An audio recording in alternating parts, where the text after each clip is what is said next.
मुझे अच्छा लगा तुम लोग मेरे साथ हो। तुझे अच्छे से पता है मैं कहाँ से आया हूँ और तुझे अच्छे से पता है कि मैं आज कहाँ हूँ। जो बीत गई वो बात गई और तुम मेरी फैमिली हो, इसी वजह से तुम लोगों पे मैं बहुत भरोसा करता हूँ। तो मुझे अब तुम लोगों से समझना है कि ये जेकब करना क्या चाहता है। 2 साल दे के गया था मैं कि सब लोग टाइटल जी भर के जीत लो, टॉप पे भी चले जाओ। फिर मैं आया और टॉप पे बैठ गया वापस, और अब वो क्यों मेरे सामने आ रहा है और मुझे यही चीज समझ नहीं आ रही है। अरे भाई देख, मैं जेकब की साइड समझता हूँ। जब 7 बच्चे पैदा करोगे तो पालने में दिक्कत तो आती ही है, लेकिन इसका मतलब ये तो नहीं कि वो तेरी रोटी छीने। हाँ, वो अलग ही बंदा है, अलग नहीं खतरनाक बंदा है। हाँ भाई, स्मैकडाउन पे अकेले उसने तोड़ दिया सब लोगों को। बिल्कुल, हमने अकेले छोड़ दिया था, उसने सबको लाइन में लगा के खड़ा करके तोड़ा। और यहाँ अगर वो जीता तो तेरे से सब ले जाएगा, फूला फाला, फैमिली, सब चीज। इसीलिए इतना सब जब दाव पे लगाए तो उसके हारने पे भी तो कुछ होना चाहिए। ट्राइबल चीफ है भाई तू। हाँ, होना चाहिए, सही कह रहा है तुझे। मैं सोचता हूँ इसके बारे में और शो के एंड में बताता हूँ क्या करूंगा मैं। हाँ भाई, पहली फैमिली। सो दोस्तों, आज शो की शुरुआत में ही हाइप बन जाती है जेकब और रोमन के बैटल की, और उसके बाद रिंग में एंट्री लेते हैं सेथ फ्रिकिन रॉलिंस। हाँ भाई, सारे के सारे स्वागत है मंडे नाइट रॉलिंस पे। मैं हूँ विजनरी, मैं हूँ रेवोल्यूशनरी, मैं हूँ सेथ फ्रिकिन रॉलिंस। मुझे बहुत सारी चीजों पे बात करनी है। सबसे पहले मैं रेसलमेनिया में गुंथर से हार गया, इसलिए नहीं क्योंकि गुंथर मेरे से बेटर था, ना ना ना ना ना। और वहीं वो रोमन रेंस मेरी आजकल वर्ल्ड हेवीवेट चैंपियनशिप लेके घूम रहा है, इसलिए नहीं क्योंकि मैं उससे टाइटल हार गया, ना ना ना ना ना। उन सब चीज की एक ही वजह है और वो है ब्रॉन ब्रेकर बेटा, मुझे पता है तू पीछे बैठा है। 9 टाके जो आए हैं तुझे, तो जरा आके दिखा दे अपनी बदबूदार तशरीफ लेके आ यहाँ पे फटाफट। फिर दोस्तों फटाफट ब्रॉन ब्रेकर रिंग के अंदर एंट्री लेते हैं। मैंने तुझे सब दिया, मैंने तेरे लिए सब किया, चांदी का चमचा दिया तुझे, लेकिन तूने ही मेरे से सब ले लिया। तेरी वजह से मुझे चैंपियनशिप छोड़नी पड़ी और मेन इवेंट भी रेसलमेनिया में नहीं कर पाया, और तेरी वजह से रेसलमेनिया में हार भी गया। अब मुझे बता क्यों, क्या वजह है इस सब की, समझा मुझे। तूने मुझे सब दिया, क्या दिया भाई तूने मुझे और ब्रॉन्सन रीड को? बस हर हफ्ते लगता था हम तेरे बॉडीगार्ड हैं, तेरी लगाई हुई आग को बुझाने को घूमते रहते हैं, और हर वक्त तेरी पुरानी वही बात सुननी पड़ती थी। मैं हूँ विजनरी, मैं हूँ रेवोल्यूशनरी, मैं हूँ सेथ फ्रिकिन रॉलिंस। बस यही ज्ञान चोदाए तूने हर हफ्ते आके हमारे मुंह पे। देख, मैं तुझे सीधा सीधा बता देता हूँ, मुझे तेरी घंटा जरूरत नहीं थी, समझा। मैं तेरे साथ भी इसलिए था क्योंकि मुझे ये बंदा चाहिए था। तुझे ये चाहिए था, ये चतुर चलाक चलिंगम चाहिए था। अबे तूने साबित कर ही दिया जो मैंने सोचा था तू है। 2 साल पहले जब मैं वर्ल्ड हेवीवेट चैंपियन था, तब मैंने शॉन माइकल को कॉल किया था, पूछा था उससे कि कौन है सबसे बेस्ट एनएक्सटी में। शॉन ने बोला ब्रॉन ब्रेकर, तो मैंने भी बोला आ जाओ उसके साथ 2-2 हाथ करते हैं। फिर शॉन ने पिछले साल बोला कि तू ब्रॉन ब्रेकर को गाइड करना, मैंने बोला करूंगा, उसको WWE का सबसे बड़ा सुपरस्टार बनाने तक करूंगा। देख अपने आप को, तेरे पास सब कुछ है, यहाँ बड़े बड़े आते हैं, उछल कूद करने वाले आते हैं, और रफ्तार भी कई लोग लाते हैं, लेकिन तू ब्रॉन ब्रेकर अलग है। तू बड़ा है, तेज भी है और उछलता भी है। 14 साल के मेरे करियर में मैंने ऐसा बंदा नहीं देखा, और तेरे पास सब कुछ है बड़ा स्टार बनने का। इस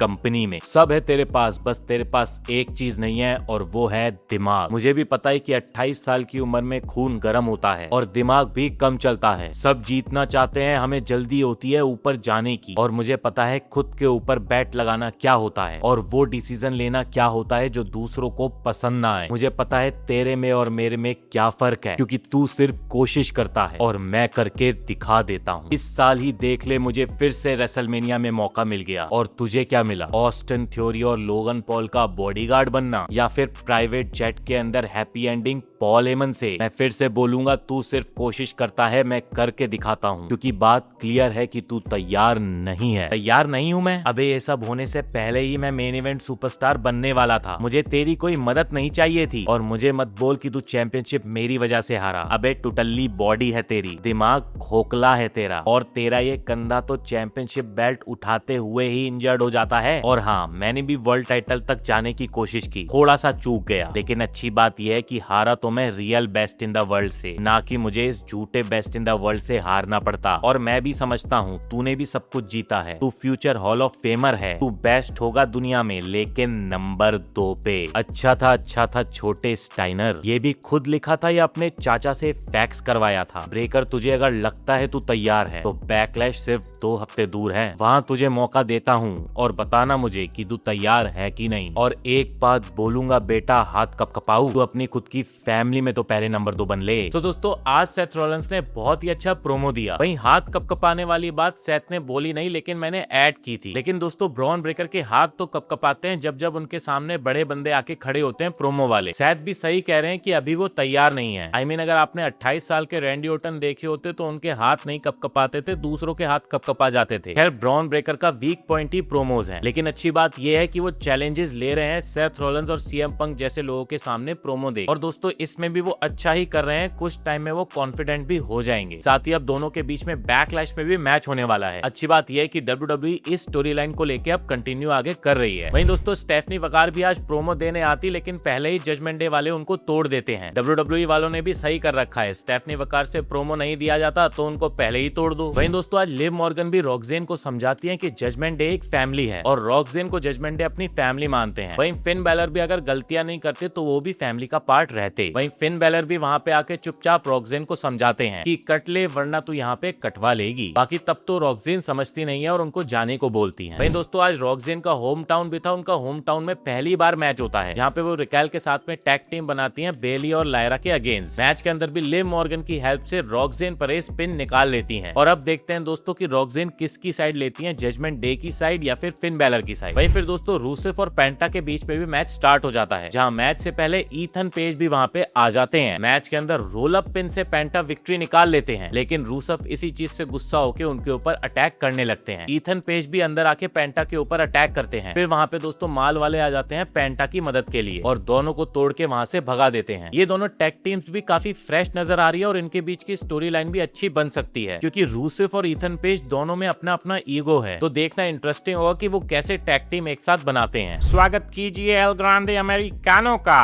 कुछ हफ्तों में मेरा एक बहुत बड़ा मैच होने वाला है, हिस्ट्री का सबसे बड़ा मैच, मास्क वर्सेस मास्क का। लेकिन क्या आपको पता है मुझे तैयार होना है अपने नाम के लिए लड़ने के लिए, अपनों के लिए लड़ने के लिए। तो आज मैं मैच करूंगा सबसे बड़े लूचा से, रे मिस्टेरियो से। तो दोस्तों 2 सेकंड के लिए तो सबको लगता है कि आज मास्क वर्सेस मास्क मैच होने वाला है एल ग्रांडे और रे मिस्टेरियो के बीच में। लेकिन दोस्तों रियलिटी ये नहीं है, एक्चुअली में 30th मई को AAA में मास्क वर्सेस मास्क मैच होने वाला है, जिसके अंदर दोस्तों L Grande Ludwig Kaizer versus Chad Gable का मैच होगा। वैसे तो ये मैच रेसलमेनिया डिजर्व करता था, लेकिन AAA के अंदर एल ग्रांडेस बहुत अच्छी स्टोरी लाइन दे रहे हैं, तो वहीं पे ये मैच हो तो अच्छी बात है। और इस मैच के बाद में सिर्फ एक ही एल ग्रांडे अमेरिकानो रह जाएंगे WWE में। आप कौन सा एल ग्रांडे अमेरिकानो चाहते हो कि आगे बना रहे? वैसे मेरे हिसाब से चैड गेबल ने एल ग्रांडे अमेरिकानो की शुरुआत तो की थी, लेकिन लुडविग काइजर ने उसको असली कैरेक्टर दिया है। और चैड गेबल का क्या है, वो किसी भी स्टोरी लाइन के अंदर कार्टून पंती करते घुसा दिए जा सकते हैं, लेकिन लुडविग काइजर का एल ग्रांडे की वजह से पूरा करियर बन सकता है। अरे रे मिस्टीरियो जी, आप एक बात बताओगे, पहले तो आपने उस एल ग्रांडे अमेरिकानो से हाथ मिला लिया और अब आप यहाँ पे उसके साथ मैच भी कर रहे हो, तो कुछ चल तो नहीं रहा आपका AAA में? मेरे को भी क्या बैकअप रखना पड़ेगा? अरे भाई देखो, मेरा काम है तुम दोनों इस मास्क की इज्जत करो और मजाक ना बनाओ और इस कल्चर को समझो। वहीं फिर दोस्तों एल ग्रांडे लुडविग काइजर और रे मिस्टेरियो के बीच में आज मैच होता है। मैच के अंदर एल ग्रांडे पूरी कोशिश करते हैं कि अपने सर में स्टील प्लेट लगा लें, लेकिन वहाँ पे चैड गेबल एल ग्रांडे उनको ये करने नहीं देते। इस सब के बीच में 619 मार के रे मिस्टेरियो मैच को निकाल लेते हैं और फिर दोनों एल ग्रांडे के बीच में भिड़ंत को दिखाया जाता है। AAA की भी टिकट सेल्स करनी है भाई, तो थोड़ा बहुत तो दिखाना ही पड़ेगा। वहीं दोस्तों फिर आज बेकी लिंच रिंग के अंदर आती है और अपने नेक्स्ट अपोनेंट को कॉल आउट करती हैं। तभी दोस्तों वहां पे ईओ स्काई एंट्री ले लेती हैं। इन दोनों के बीच में राइवलरी चलती तो बहुत अच्छा होता, लेकिन दोनों के बीच में इमीडिएटली ही चैंपियनशिप मैच करवा दिया जाता है। मैच स्टार्ट होने से पहले ही बेकी लिंच पीछे से ईओ स्काई के ऊपर अटैक कर देती है, लेकिन फिर भी ईओ स्काई फाइट बैक करती है और मैच को निकालने ही वाली थी, लेकिन फिर वहां पे आस्का की एंट्री हो जाती है, जिस वजह से ईओ स्काई वहां पे मैच को हार जाती हैं। उसके बाद में आस्का अपना आस्का लॉक लगा देती हैं ईओ स्काई के ऊपर। वहीं जनता वहां पे वी वांट कायरी के नारे तो लगाती है, लेकिन थोड़ी देर में रुक जाती है, क्योंकि वो भी समझ गए थे कि इसका कुछ होने वाला तो है नहीं।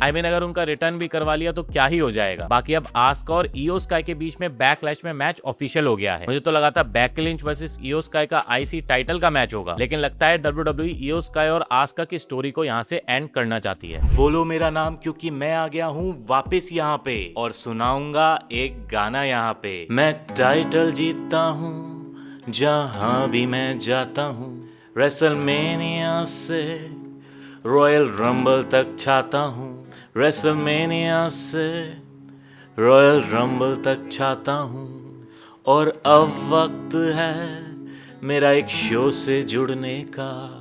माफी चाहूँगा दूसरे वाले से दूर जाने का।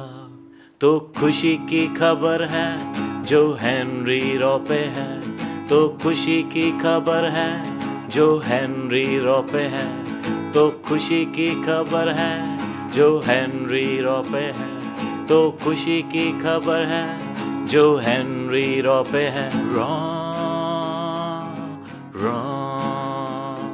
जो हेनरी रॉपे है, जो हेनरी रॉपे है।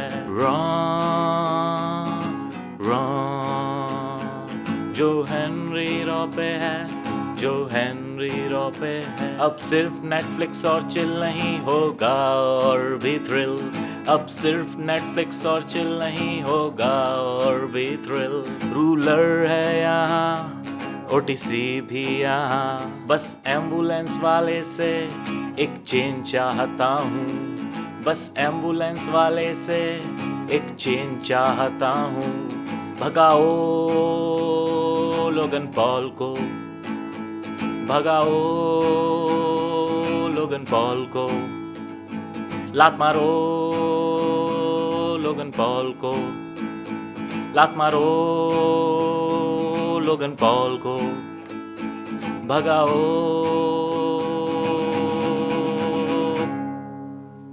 लोगन पॉल को। अबे ओ मुझे निकलवाएगा तू है, मुझे लात लगवाएगा। अबे ओ अरिजीत सिंह की छठी कॉपी बस कर बे, तेरी आज पहली रात है रॉ पे, आखिरी मैं बना देता हूँ समझा। अबे ओ हरजीत सिंह, ये सोना है, मैं भी सोना हूँ और हम हैं यूनिवर्स के बेस्ट टैग टीम चैंपियंस। क्या ये सच में बेस्ट हैं? क्योंकि जहाँ तक मैंने देखा है तुम दोनों हो इस सदी के सबसे बड़े लूजर। अबे ओ रिंग विजन की है, वो कैमरा भी विजन का है और तू हटा सावन की घटा, निकल यहाँ से। फिर दोस्तों जो हेनरी को गुस्सा आ जाता है और जो हेनरी दोनों को लपेटने की कोशिश तो करते हैं, लेकिन दोनों बंदे मिलके जो हेनरी को ही तोड़ने लगते हैं। फिर वहाँ पे स्ट्रीट प्रॉफिट्स एंट्री लेती हैं और विजन को तोड़ने लगती हैं। वहीं दोस्तों ऑस्टिन थ्योरी ने भी इस राइवलरी को थोड़ा सा पर्सनल कर दिया है, क्योंकि उन्होंने रिसेंटली एक बड़ा ही मजाकिया ट्वीट डाल दिया। वो बोलते हैं कि स्ट्रीट प्रॉफिट का रिटर्न इसलिए हुआ है क्योंकि बियंका बेलेर प्रेग्नेंट हो गई हैं। अब इन बेरोजगारों के बिल बियंका ही भरती थी और अब वो प्रेग्नेंट हो गई हैं, तो इनको ही आना पड़ेगा। दोस्तों ये लाइन फनी तो थी, लेकिन ज्यादा ही पर्सनल हो गई थी और उसी चक्कर में इन दोनों टीम्स के बीच में अब राइवलरी सी सेट हो गई है। अरे बढ़िया बढ़िया, रॉ पे आ गए हम और रॉ पे आ गया तू।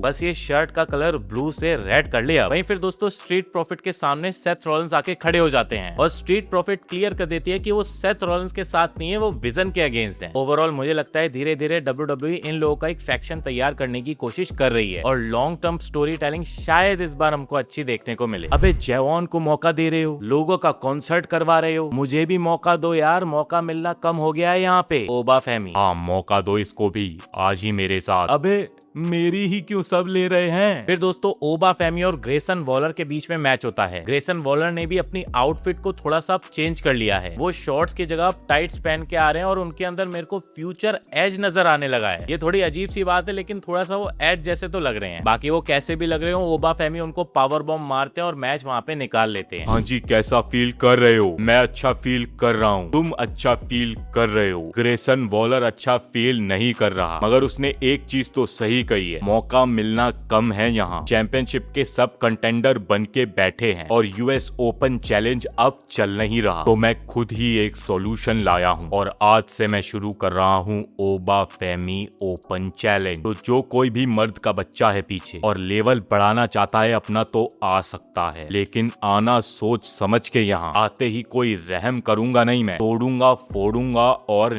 छोड़ूंगा, क्योंकि मैं हूँ रूलर ओबा फैमी। तो दोस्तों ये भी मेरे को WWE का एक अच्छा स्टेप नजर आ रहा है। ओबा फैमी को टाइटल देके वहीं पे WWE वेस्ट नहीं करना चाहती, उनको और कुक करना चाहती है ओपन चैलेंजेस करवा करवा के, और यहाँ पे नए नए सुपरस्टार्स भी हमको देखने को मिल सकते हैं और ओबा फैमी को भी कुछ शॉर्ट टर्म स्टोरी लाइन्स मिल सकती हैं। तो मैं हूँ अभी ऊसोस के साथ, क्या लगता है आज रोमन जी क्या करने वाले हैं? रोमन जी हैं, जो उनका मन करे वो करते हैं। अरे भाई, खानदानी बीमारी यहाँ पे फिर से शुरू हो गई कि अब कौन कौन सी टेबल पे बैठेगा, ये अबे ओ जे उसो, तूने वर्ल्ड टाइटल खुद जीता अपनी मेहनत से, और जिमी उसो तू भी वर्ल्ड टाइटल जीतने का दम रखता है। अबे ओ एले नाइट, बात वहाँ पे जहाँ बदबू ना आए, समझा? बोला था ना ये खानदानी बिजनेस है, इसमें मत घुस। अबे खानदानी बिजनेस है, लेकिन तुम लोग कुछ ना कुछ हरकतें तो करते ही हो, और अब हरकत की तो मैं बैठा हूँ, देख रहा हूँ, समझे? नहीं फिर दोस्तों रोमन रेंज रिंग के अंदर एंट्री लेते हैं। बहुत वक्त हो गया यहाँ आए हुए, लेकिन आज भी ट्राइबल चीफ को यहाँ सब प्यार करते हैं। देखो इन्होंने ये टाइटल बनाया मेरे से अलग होके, इन्होंने ये टाइटल बनाया मेरे से दूर चमकाने के लिए, लेकिन क्या वो सब काम किया? पुरानी कहावत है इस बिजनेस की, टाइटल को मर्द नहीं बनाता, मर्द टाइटल को बनाता है। मैंने इस टाइटल को बड़ा बनाया, मैंने इसको नाइट 2 के मेन इवेंट तक पहुंचाया है, और अब तुम लोग प्राउड फील कर सकते हो इस टाइटल के लिए, रिस्पेक्ट भी कर सकते हो इस टाइटल की, और अब तुम इस टाइटल को एक्नॉलेज कर सकते हो। कर क्या सकते हो? करो एक्नॉलेज फटाफट। वहीं फिर दोस्तों वहाँ पे एंट्री हो जाती है समवन वेयरवुल्फ जेकब पाटू की। पाटू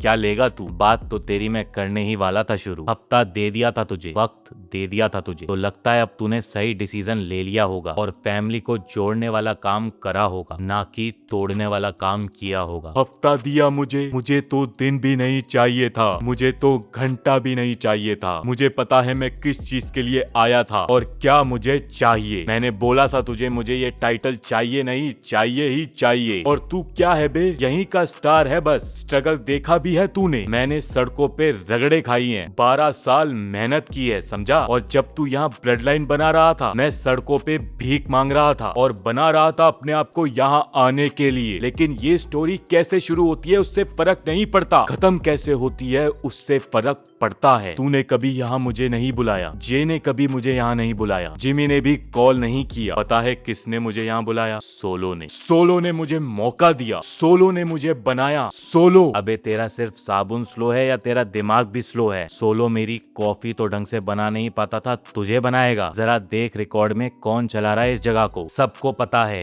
ओटीसी चला रहा है इस जगह को, और मैंने ही तेरे यहाँ आने का कॉन्ट्रैक्ट पहले साइन किया था। लेकिन ये सब अभी तू डिजर्व नहीं करता, तूने ये सब कुछ कमाया नहीं है। तुझे यहाँ मौका देके मैं नेपोटिज्म का चोदा नहीं बनना चाहता। तभी दोस्तों वहाँ पे जेकब फाटू रोमन पे अटैक कर देते हैं, पागलों की तरह रोमन रेंस को दबा देते हैं और बोलते हैं मैं लूंगा, सब लूंगा तेरे से। अरे ओ जेकब, बैकलैश तक रुकेगा कौन? तू अगले हफ्ते आ चाचा। तो दोस्तों आज की रॉ पूरी तरह एंटरटेनमेंट से भरी रही और बहुत ही अच्छे से लिखी गई थी, एक के बाद एक चीज अच्छे से चल रही थी, स्टोरी लाइंस को भी अच्छे से कंटिन्यू किया जा रहा था, और यही डिफरेंस दोस्तों पड़ जाता है। कहीं से भी कुछ भी कनेक्ट कर दो, उससे बिल्कुल मजा नहीं आता, चाहे कितने भी अच्छे सुपरस्टार्स आप ले आओ। अब WWE को ज्यादा सुपरस्टार्स पे फोकस नहीं करना है, कुछ पे करे लेकिन अच्छी स्टोरी लाइंस बनाए। बाकी दोस्तों आप लोगों को आज की रॉ कैसी लगी कमेंट बॉक्स में जरूर बताइए। मिलता हूँ आपको नेक्स्ट वीडियो के साथ में, तब तक के लिए सायोनारा।